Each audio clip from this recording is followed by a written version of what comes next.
Assalamualaikum warahmatullahi wabarakatuh. Alhamdulillahirabbil alamin wa bihi nasta'inu ala umuri dunya waddin. Wassalatu wassalam ala asrafil anbiya wal mursalin wa ala alihi wa sahbihi wa man tabi'ahum bi ihsan ila yaumiddin. Rabbi zidni ilma warzuqni fahma, amin ya rabbal alamin. Saudaraku muhibbinal musyar'i yang dirahmati oleh Allah, semoga Allah menjaga kita semua. Mohon maaf atas keterlambatannya ya, biasanya dijadwalkan jam 8 malam kita mulai, tapi karena ada beberapa masalah teknis akhirnya ini sekarang jam 8:30 kurang 5 menit baru bisa dimulai ya. Jadi seperti biasa kita akan membahas dulu tentang kaidah ilmu Quran dengan panduan kitab yang sangat ringkas ini ya, Al-Qawaidul Asasiyah fi Ulumil Quran karya Sayyid Muhammad bin Alawi Al-Maliki Al-Hasani Al-Makki ya, rahimahullah. Baru setelah itu nanti kita membaca kitab tafsir Jalalain ya. Bismillahirrahmanirrahim. Qala al-musannifu rahimahullah wa nafa'ana bihi wa bi ulumi fid dharain. Awwalu ma nazala. Ikhtalifa fi awwali ma nazala minal Qur'ani ala aqwal. Jadi kita kali ini akan membahas tentang ayat yang pertama kali turun. Jadi Al-Quran diturunkan oleh Allah selama 23 tahun. Dalam 23 tahun itu ada ayat yang pertama kali turun. Ya, ayat yang pertama kali turun. Nah, ukhtalifa fi awwali ma nazala minal Qur'ani ala aqwal. Para ulama berbeda pendapat tentang ayat yang pertama kali turun dari Al-Quran itu. Pendapat yang pertama, al-qaul awal wa huwa sahih, dan ini adalah pendapat yang paling mendekati kebenaran, yaitu a'udzubillahi minasyaitonirrajim, iqra bismi rabbikal ladzi khalaq khalaqal insana min 'alaq iqra wa rabbukal akram alladzi 'allama bil qalam 'allamal insana ma lam ya'lam. Wa hadza thabata fi sahihain wa ghairihima. Ya, yaitu pendapat yang pertama dan pendapat yang paling dekat kepada kebenaran itu adalah bahwa ayat yang pertama kali turun adalah surat Al-Alaq ya, surat Al-Alaq ayat 1 sampai dengan 5 ya. Iqra bismi rabbikal ladzi khalaq dan seterusnya. Ya. Dan dalilnya adalah riwayat dari Sahihain ya, Sahih Bukhari dan Sahih Muslim dan juga selain keduanya. Di antaranya adalah kisah yang diceritakan oleh Ummul Mukminin, ibunda kita, ibunda orang yang beriman, Aisyah radhiyallahu taala anha. Beliau bercerita tentang awal mula kenabian. Ya, bahwa awalnya adalah bentuk dari wahyu yang Allah wahyukan kepada nabinya sebelum diangkat menjadi nabi ya, itu adalah ru'yah sholihah ya, mimpi yang benar di dalam tidur beliau. Kemudian setelah itu beliau menjalani khalwat ya, menjalani uzlah di Gua Hira, tahannus di sana, sampai kemudian Allah Subhanahu wa taala menurunkan wahyunya yang pertama, yaitu Al-Alaq ayat 1 sampai dengan 5 ya. Baik, ini yang pertama. Wal qaulu tsani, pendapat yang kedua tentang ayat yang pertama kali turun adalah ya ayyuhal muddatsir ya, yaitu surat al muddatsir, ya ayyuhal muddatsir. Dalilnya apa? Dasarnya apa? Dasarnya adalah sebuah hadis, ya. Ini faqad ruwiya asy-syaikhan an Abi Salamah an Abdurrahman qala sa'altu Jabir bin Abdullah. Ya, Abu Salamah bin Abdurrahman dia bercerita, aku telah bertanya kepada sahabat Rasul SAW, yaitu Jabir bin Abdullah. Ayul Qur'ani unzila qabl. Ya. Ayat Al-Quran yang mana yang pertama kali diturunkan? Jabir menjawab, ya ayyuhal muddatsir. Ya ayyuhal muddatsir. Ini jawaban Jabir. Qultu, lalu Abu Salamah bin Abdurrahman berkata, awiqra bismi rabbik. Ya. Atau bukankah yang turun itu pertama kali justru iqra bismi rabbik? Ya. Lalu Jabir cerita tentang kisah Rasulullah SAW naik ke atas gua Hira, kemudian beliau melihat malaikat Jibril di sana, beliau ketakutan, pulang, kemudian meminta diselimuti oleh keluarganya. Ya. Lalu setelah beliau diselimuti, turunlah firman Allah, ya ayyuhal muddatsir qum fa'anzir. Ya, jadi dua pendapat yang paling kuat sebenarnya tentang masalah awalu manazala, tentang ayat yang pertama kali turun. Ya, cuman ternyata para ulama menjawab ini. Dua ini kan kayaknya kontradiksi. Yang pertama tadi cerita dari Aisyah yang turun pertama kali Iqra, yang kedua yang turun pertama kali adalah ya ayyuhal muddatsir. Maka para ulama menjawab ini.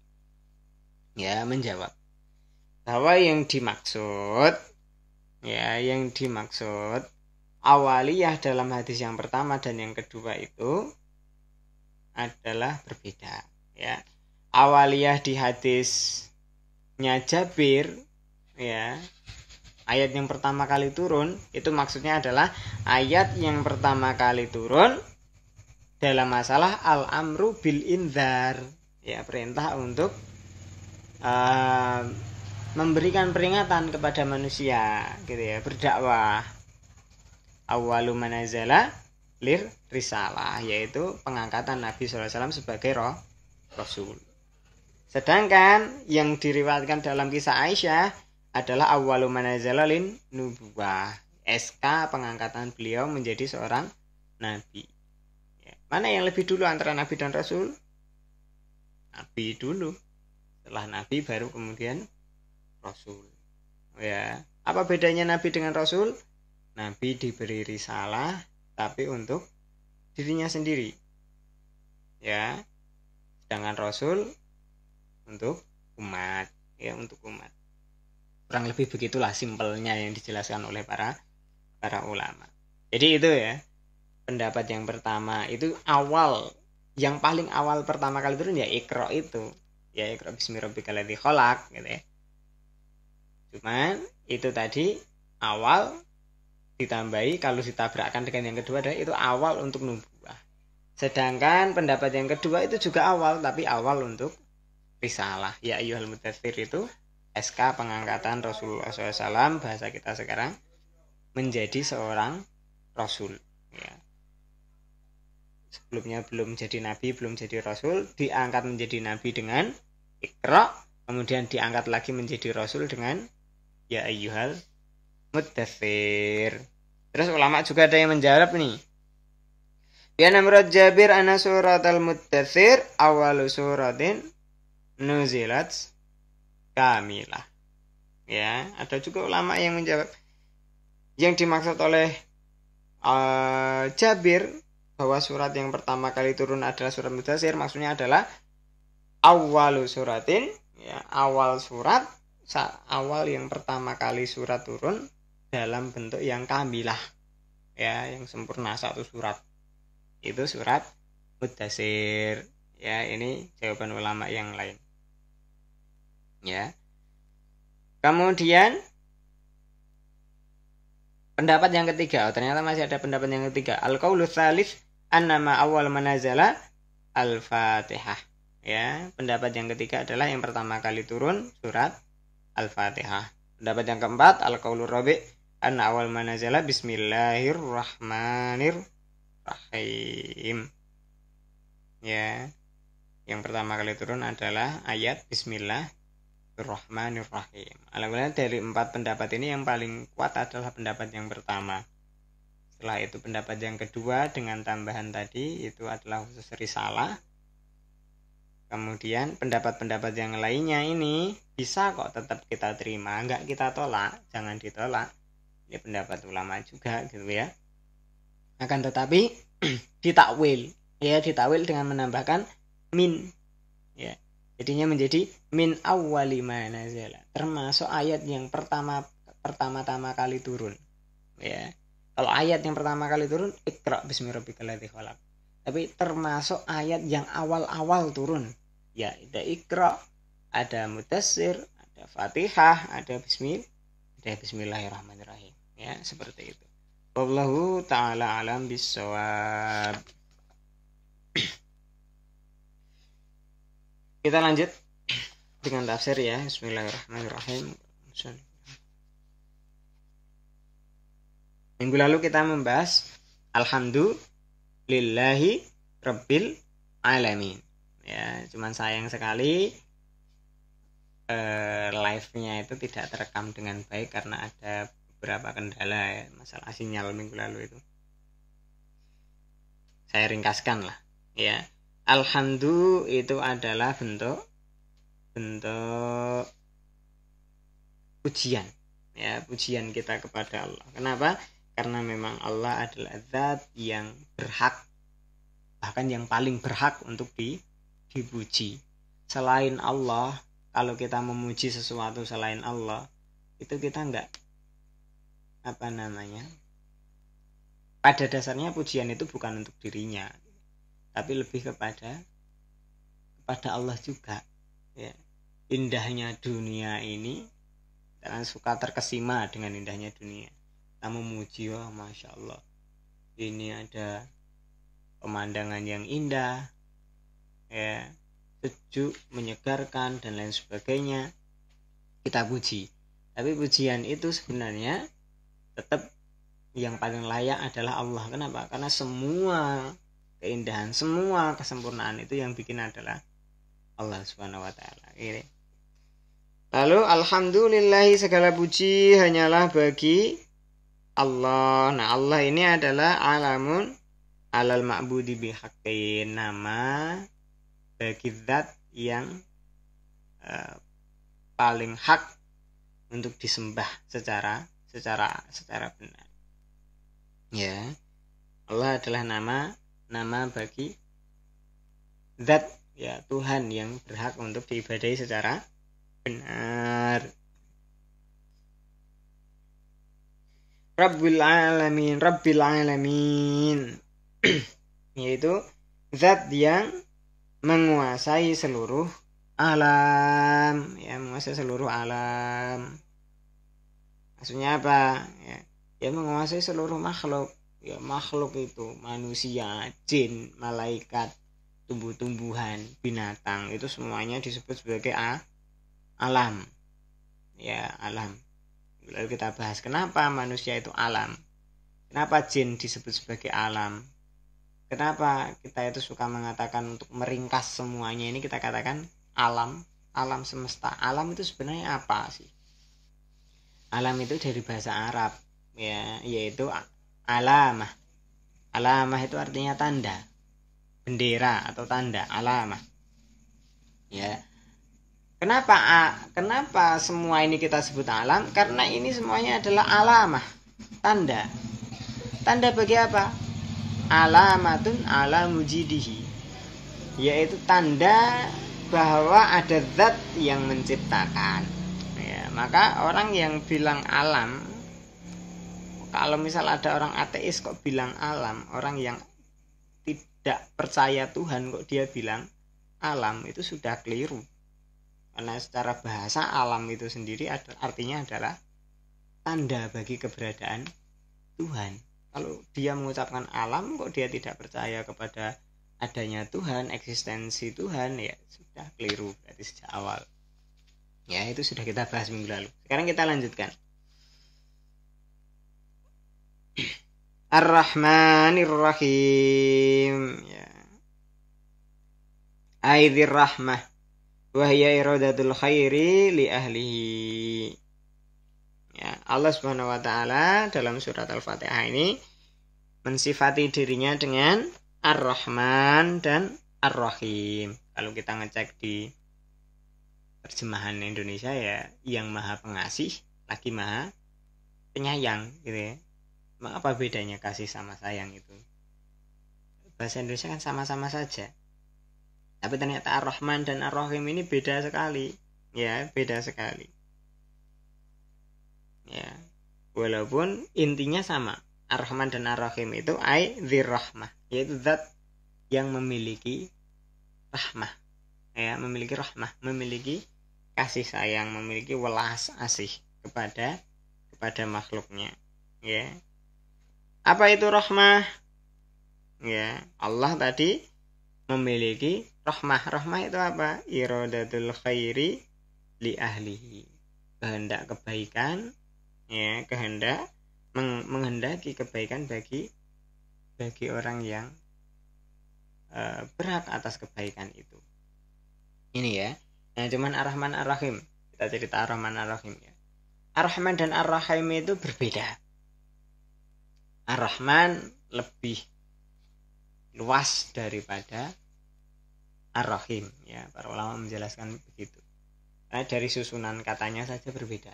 Ini memang bahasa Arab tuh kadang seperti itu. Ar-Rahman dengan Ar-Rahim. Coba kalau kita hitung ya. Ar-Rahman itu ada berapa huruf? Alif, lam, ro, ya, karena ro-nya ditasydid. Ha, mim, alif, nun. Ar-Rahman. Ya, dari ada 8. Sekarang Ar-Rahim. Alif, lam, ro, ha, ya, mim. Hanya 7. Ar-Rahman ada 8 huruf, Ar-Rahim 7. Ya, dari situ saja sudah menunjukkan Ar-Rahman lebih luas daripada Ar-Rahim. Ya. Ini dua-duanya sama-sama untuk menunjukkan sifat mubalaghah, hiperbola, bahwa Allah itu zat yang memiliki rahmat yang luar biasa besar. Cuman antara Ar-Rahman dengan Ar-Rahim luas Ar-Rahman.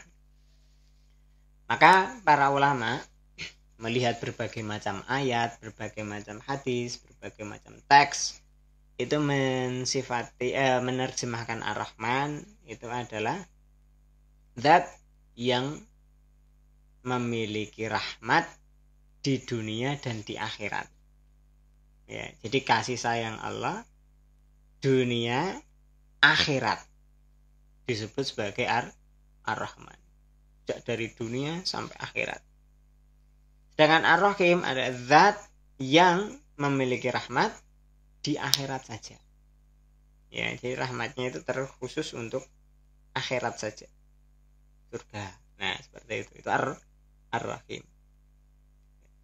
Kalau Ar-Rahman tadi dunia sampai akhirat. Ar-Rahim akhirat saja. Ya. Terus Ar-Rahman itu meliputi semua makhluk. Ya, kasih sayang Allah yang meliputi semua makhluk, tidak terkecuali. Wasi'at kulla syai'in rahmah disebutkan dalam ayat yang begitu. Ya. Segala sesuatu itu diliputi dengan kasih sayangnya Allah. Nah, itu Ar-Rahman. Ya, Ar-Rahman.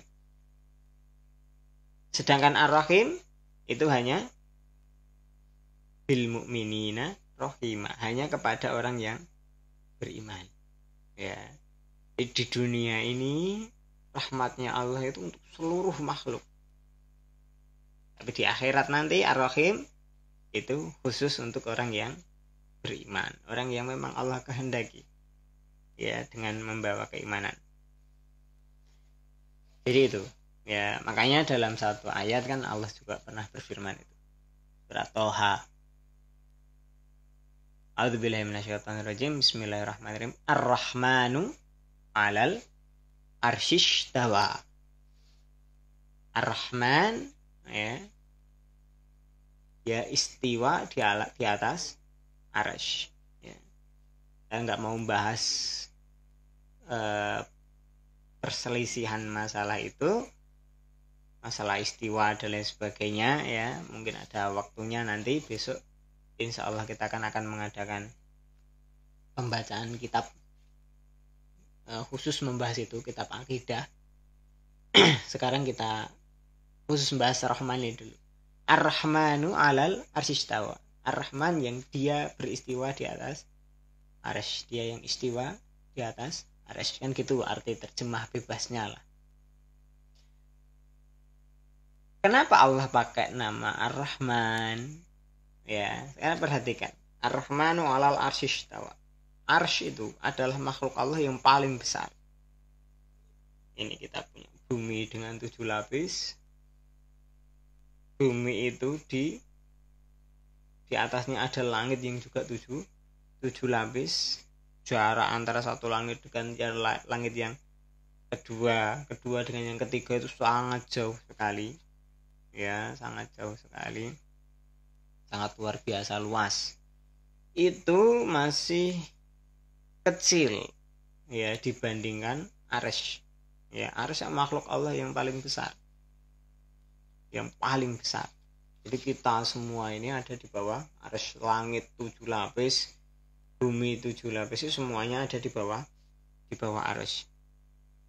Ya. Jadi dia seperti kubah besar yang menaungi makhluk di bawahnya. Nah, Ar-Rahmanu 'alal arsyistawa. Kenapa Allah Subhanahu wa taala menyebutkan Ar-Rahman di situ? Salah satu hikmahnya adalah Allah ingin menunjukkan bahwa kasih sayangnya Allah itu meliputi semua makhluk yang ada di bawah arsy. Ya. Semua makhluk yang ada di bawah arsy semuanya kena rahmatnya Allah. Ya, semuanya kena rahmatnya Allah. Disebutlah di situ Ar-Rahmanu 'alal arsyistawa. Menunjukkan bahwa rahmat Allah sangat luas. Apapun dia, saya dicipta oleh Allah, Allah sayangi dia. Ya, Allah beri rahmat dia. Manusia kah? Jin kah? Malaikat kah? Binatang kah? Tumbuh-tumbuhan kah? Makhluk hidup kah? Makhluk mati kah? Semuanya disayang oleh Allah. Manusia entah dia beriman kah? Atau dia kafir kah?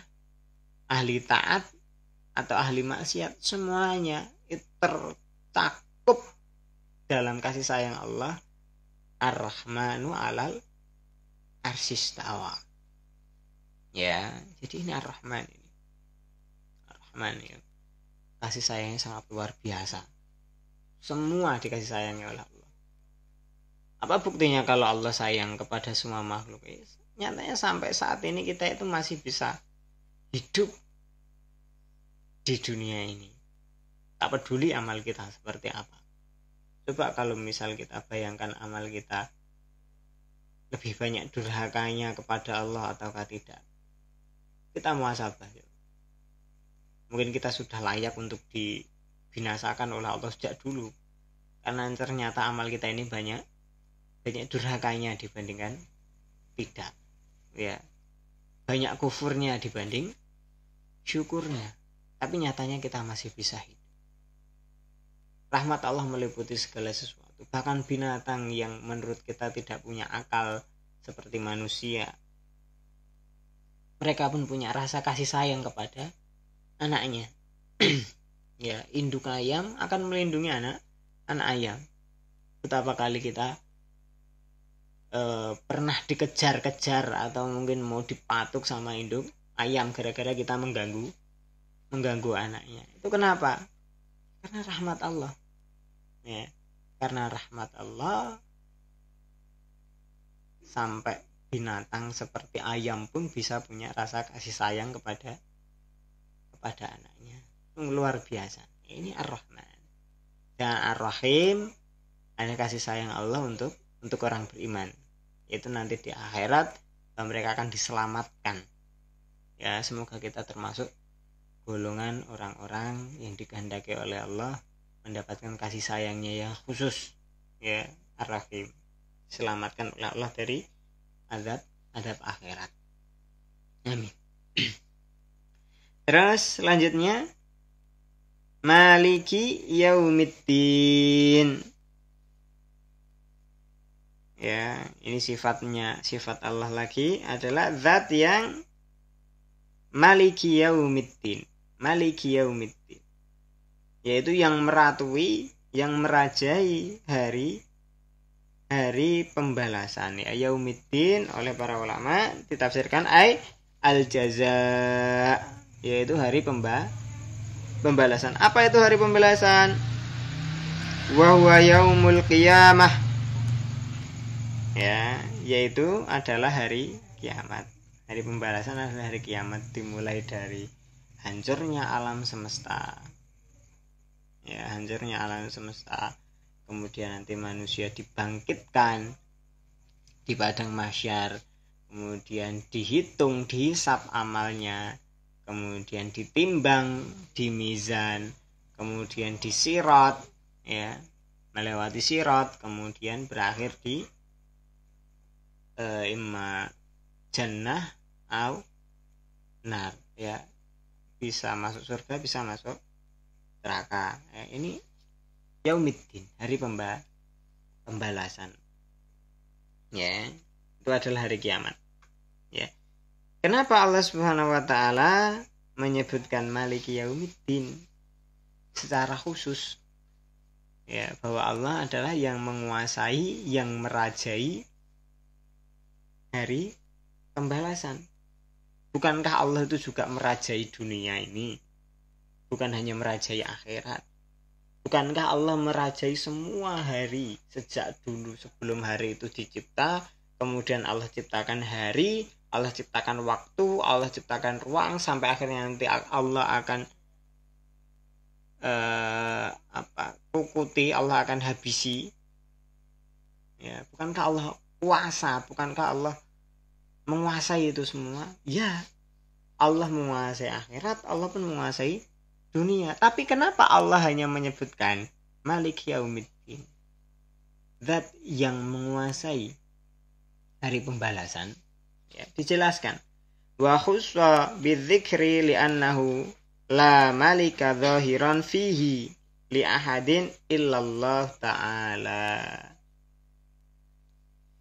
Kenapa dikhususkan penyebutannya Malik Yaumiddin, yang merajai hari pembalasan?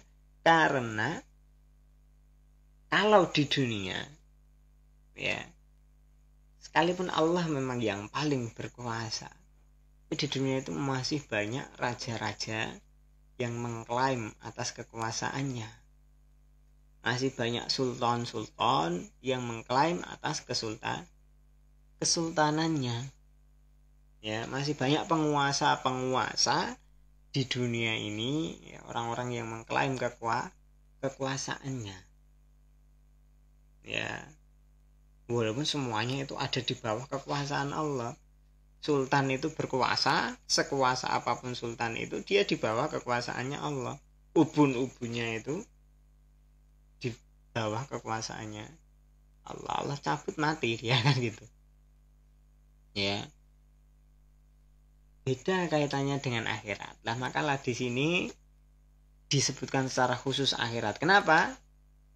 Karena tadi tidak ada raja sama sekali di akhirat itu kecuali hanya illallah, kecuali hanya Allah saja. Maka disebutlah Malik Yaumiddin secara khusus, ya, secara khusus. Apa dalilnya? Surat Al-Mu'min. Ya, Allah Subhanahu wa taala berfirman, "Limanil mulkul yauma lillahil wahidil qahar." Ya, jadi ketika nanti di akhirat manusia dibangkitkan, semua setara, bangkit, tidak ada yang beda sama sekali. Sudah nggak ada lagi raja yang memakai mahkota, ya, nggak ada lagi yang bawa pangkat, nggak ada lagi yang bawa apapun, semuanya sama Lalu Allah Subhanahu wa taala berfirman, limanil mulkul yaum, kepunyaan siapa kerajaan hari ini? Raja-raja di dunia, orang-orang yang merasa berkuasa, orang-orang yang mengklaim memiliki kerajaan di dunia. Limanil mulkul yaum, punya siapa kerajaan hari ini? Kita semua tertunduk malu. Ya, kita semua tertunduk malu. Kita merasa dulu bisa menguasai, bisa menggenggam dunia. Tapi nyatanya dunia tidak sedikit pun yang berhasil kita genggam. Dunia meninggalkan kita. Ya, dunia meninggalkan kita. Dan ketika itu Allah tanya, siapa yang punya kerajaan hari ini? Gak ada yang berani jawab.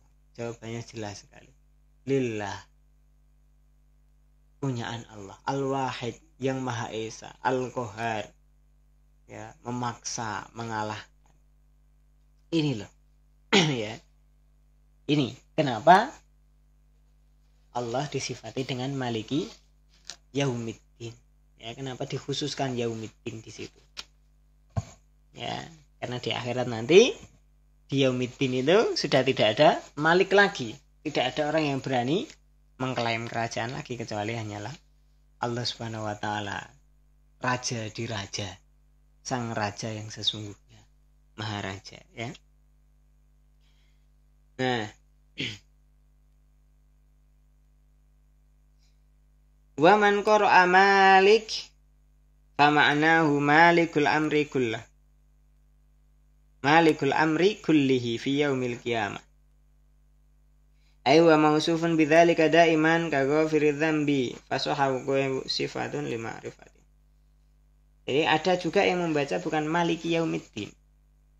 Ya, ada yang membaca Maliki Yaumiddin yang kita bahas tadi, zat yang merajai. Ya. Zat yang menguasai hari pembalasan, ya. Tapi ada juga kaum muslimin, ada juga qiraah yang lain, bukan Maliki Yaumiddin tapi Maliki Yaumiddin. Ya, ma-nya dipanjangkan.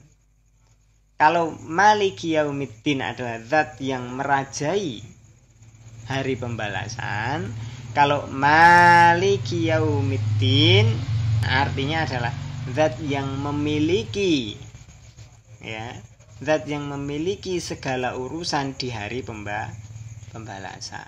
Urusan kan banyak di hari pembalasan itu, ya, pengampunan taubat, ya, menghukum orang yang dikehendaki, membalas setiap perbuatan, banyaklah urusan di hari pembalasan itu. Nah, Allah itu Maliki Yaumiddin, yaitu yang memiliki, ya, yang memiliki urusan-urusan di hari kiamat. Semuanya yang memiliki adalah Allah Subhanahu wa taala. Jadi kalau kita baca dua-duanya ini boleh-boleh saja. Kita baca dengan pendek Maliki Yaumiddin bisa, kita baca dengan panjang Maliki Yaumiddin juga bisa. Dan memang kedua-duanya ini adalah sifat bagi Allah Subhanahu wa taala, ya, tidak diragukan lagi. Silahkan, ya, silahkan. Cuman kalau misalkan saja menimbulkan kegegeran di satu wilayah karena pembacaannya itu biasanya Maliki Yaumiddin, ya, kita baca seperti itulah, ya. Tapi saya kira enggak. Ya, saya kira enggak. Kita itu sudah, ya, ini fatal, tapi gimana ya? Masyarakat kita itu walaupun muslim, masyarakat Islam, tapi masih sangat sedikit sekali yang ngerti bacaan. Ya, sangat sedikit sekali itu saya presentasikan dengan keseluruhan umat muslim, ya. Ya, kalau kita ngitung yang bisa baca ya banyak. Itu anak-anak di pondok pesantren itu ya ribuan. Ya, ribuan. Akan tetapi yang di luar pondok pesantren lebih banyak daripada yang di pesantren. Di luar pondok pesantren itu kadang baca Al-Quran juga enggak fasih, panjang pendeknya enggak karu-karuan. Jadi kalau hanya Maliki Yaumiddin dengan Maliki Yaumiddin, mereka enggak akan inilah, biasa saja. Mereka memanjangkan yang pendek, memendekkan yang panjang aja biasa ya. Cuman kalau misal aja tinggal di wilayah yang sudah cerdas, sudah pintar ya, Masya Allah, pembacaan Al-Qurannya bagus. Kalau misal bisa menimbulkan polemik antara Maliki Yaumiddin dengan Maliki Yaumiddin, ya ikuti saja dulu yang ada di wilayah itu sambil mengedukasi masyarakat bahwa dua-duanya ini adalah qiraah yang benar ya. Artinya juga sama lah ya, artinya sama.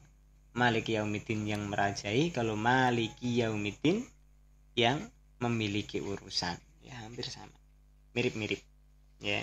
Dan itu semuanya adalah layak bagi Allah Subhanahu wa ta'ala. Wallahu ta'ala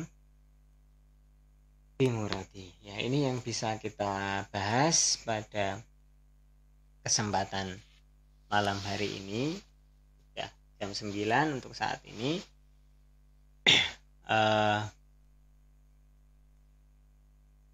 Kita bersyukur kepada Allah ya atas nikmat ini. Biasanya kita mengadakan pengajiannya di masjid, tapi karena satu dan lain hal akhirnya kita tetap diberi oleh Allah nikmat bisa ngaji ya. Alhamdulillah, ini nikmat yang sangat luar biasa yang gak Allah berikan kepada sembarang orang ya, kepada sembarang orang. Orang kalau sudah bisa menikmati ngaji itu insya Allah ya ada nilai positif, ada nilai plus bagi seseorang itu di sisi Allah Subhanahu wa ta'ala ya. Jadi alhamdulillah kita bisa menjalaninya seperti ini walaupun tidak seperti keadaan biasanya. Oh ya, jangan lupa besok ya, insya Allah kalau tidak ada perubahan jadwal, sore hari dimulai jam 4 kita ngaji seperti biasa. Pengajiannya ada di Tunjungan ya, di Tunjungan membahas kitab Tanqihul Qaulil Hadis Syarah Lubabul Hadis ya. Kita akan bahas kitab itu. Masuk ke bab berikutnya. Minggu lalu kita bahas sedekah ya, besok kita bahas bab yang lainnya. Monggo silahkan dengan yang dekat dengan wilayah itu untuk ikut hadir, duduk bersama, ngaji bareng-bareng ya, silahkan. Dan kalau yang nggak bisa ya sudah, kita bisa ketemu lewat seperti ini di dunia maya lewat live streaming. Insya Allah tetap akan kita siarkan secara langsung ya. Kemudian itu sorenya. Malam harinya ya kita pengajian membahas kitab Riyadhus Shalihin ya, kitab Riyadhus Shalihin. Cuman qadarullah kita tidak bisa kumpul ya. Biasanya kita ngumpul di musola ngaji bareng-bareng, banyak jamaah ya, tapi ya karena hal yang ya kita tahu lah, semuanya kita tahu bagaimana kita takutnya hari ini itu. Walaupun sebenarnya kalau menurut saya ya, menurut orang lain silahkan, menurut saya itu terlalu berlebihan ketakutan ini. Tapi kan kita harus menghormati ketakutan orang ya. Takut itu hak asasi manusia yang harus kita hormati juga. Orang takut mau gimana ya, kita insya Allah tidak ada rasa takut kecuali hanya kepada Allah Subhanahu wa ta'ala. Takutnya kita kepada hal yang lain selain Allah adalah kalau hal itu bisa menjauhkan kita dari Allah Subhanahu wa ta'ala. Tapi tetap ya, malam jam 8 kalau tidak ada masalah, insya Allah kita akan kembali live streaming ngaji kitab Riyadhus Shalihin seperti biasa ya, sampai jam 9-an. Semoga Allah Subhanahu wa ta'ala memberkahi langkah kita semua.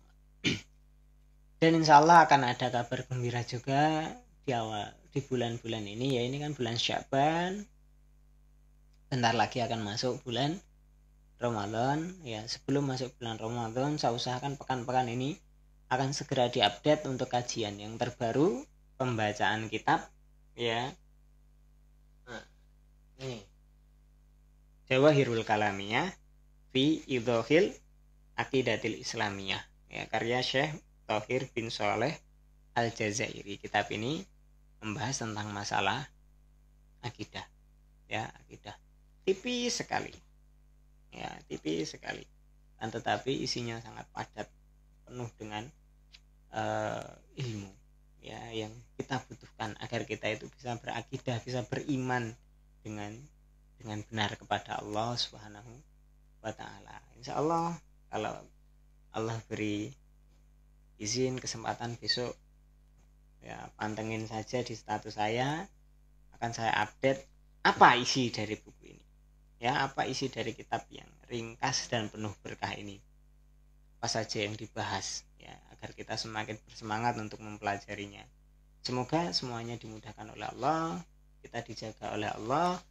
Yang sakit hari ini semoga diberi kesembuhan oleh Allah. Yang punya kesulitan semoga Allah Subhanahu wa Ta'ala mudahkan. Dan juga tak lupa semoga wabah yang menimpa kita semua diangkat oleh Allah, rasa aman dikembalikan kembali oleh Allah kepada kita, rasa takut diangkat oleh Allah, bisa hidup damai, aman, tentram, ibadah khusyuk, enak, tidak ada lagi rasa takut, rasa curiga, dan lain sebagainya. Demikian yang bisa saya sampaikan. Semoga yang sedikit ini bermanfaat. Subhanaka Allahumma bihamdika asyhadu an la ilaha illa anta astaghfiruka wa atubu ilaik. Assalamualaikum warahmatullahi wabarakatuh.